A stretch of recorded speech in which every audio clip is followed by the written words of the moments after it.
Afternoon. This is JC, St. Louis's oldest living hippie, bringing you a summary of the Court of International Trade decisions on Donald Trump's tariffs.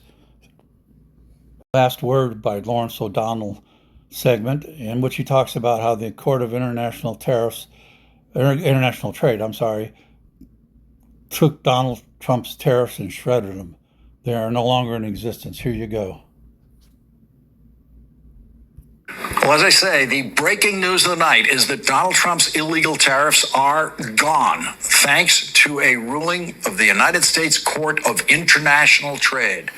Futures trading is now soaring tonight in the expectation of an explosively positive reaction by the stock market tomorrow, when the world will reset itself around the restoration of law and order in international trade and the crushing of the Trump tariffs and resultant personal worldwide humiliation of Donald Trump.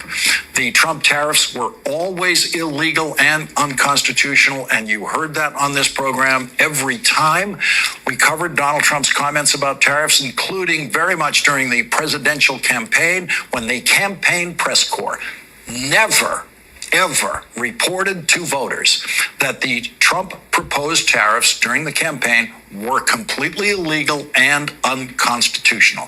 The campaign press corps never reported to voters that those proposals were constitutionally insane, and the person pronouncing those proposals at those Trump rallies was constitutionally out of his mind just based on what he was saying about tariffs alone. The campaign press corps completely failed the American voter on this issue, with American voters just discovering tonight from the International Court of Trade just how illegal and unconstitutional the Trump tariffs always have been.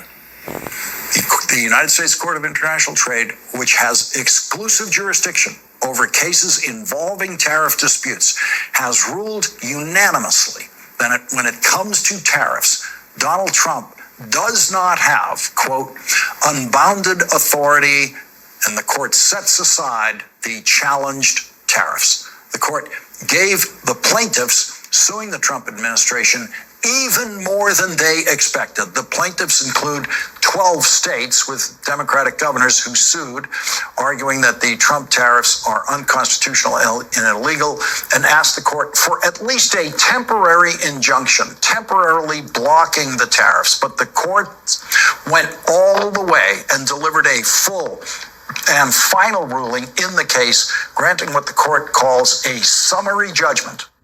Get a 4% APY with Robinhood Gold, which is much higher than the national average. Sign up for Robinhood Gold.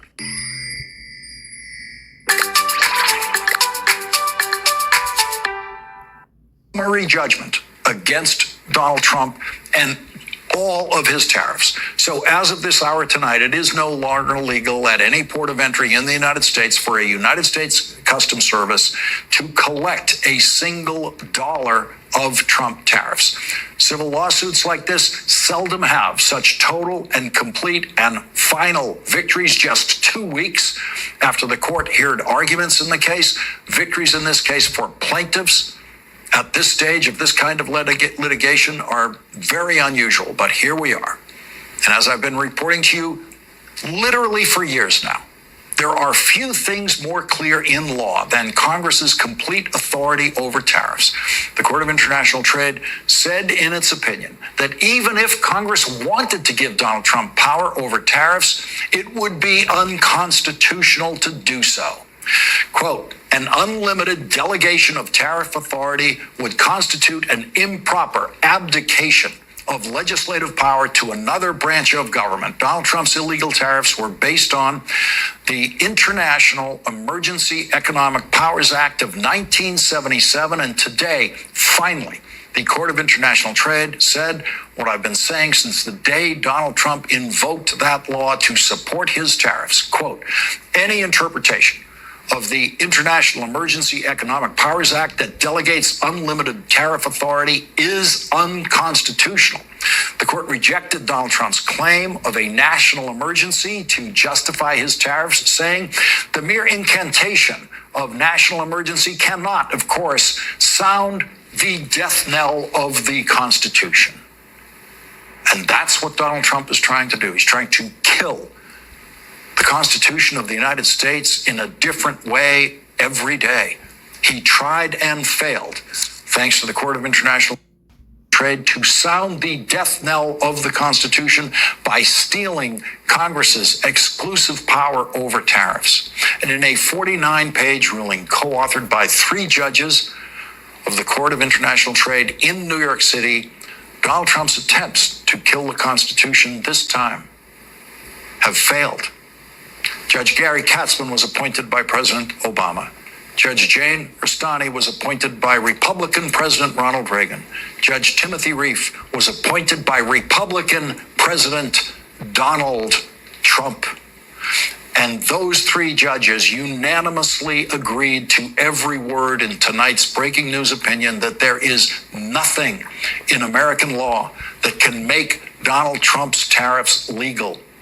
2 sets of plaintiffs brought cases to the Court of International Trade, and in their unanimous opinion tonight, the court said, the question in the 2 cases before the court is whether the International Emergency Economic Powers Act of 1977 delegates these powers to the president in the form of authority to impose unlimited tariffs on goods from nearly every country in the world. The court does not read the International Emergency Economic Powers Act to confer such unbounded authority and sets aside the challenged tariffs imposed thereunder.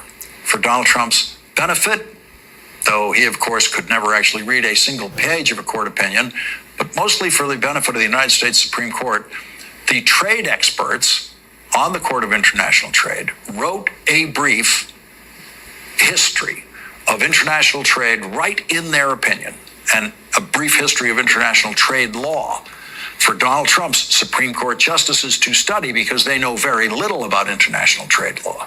When Donald Trump, no doubt, appeals this case all the way up to the judges on the Supreme Court who he believes owe him their permanent loyalty.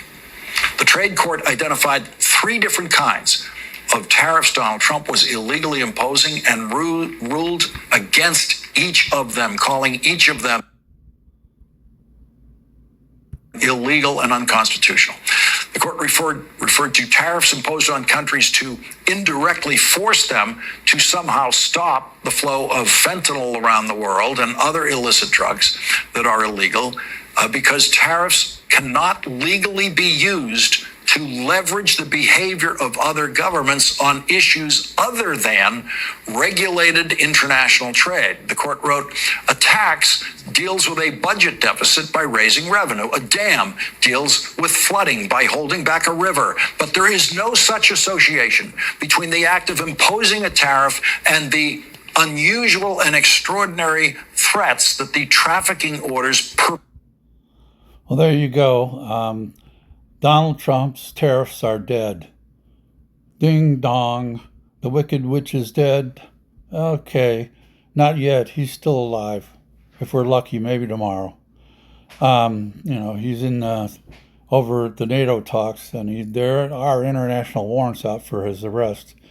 Maybe somebody will come and take him off to jail over there. I don't think he'd like it very much. Their jails and their laws are so much different than ours. If you were arrested, please arrest Donald Trump. You've got the power, and he's over in your sovereign territories, so arrest his ass. Anyway, this is JC saying, "Pox some more, Jack. Keep on trucking. Have a great day."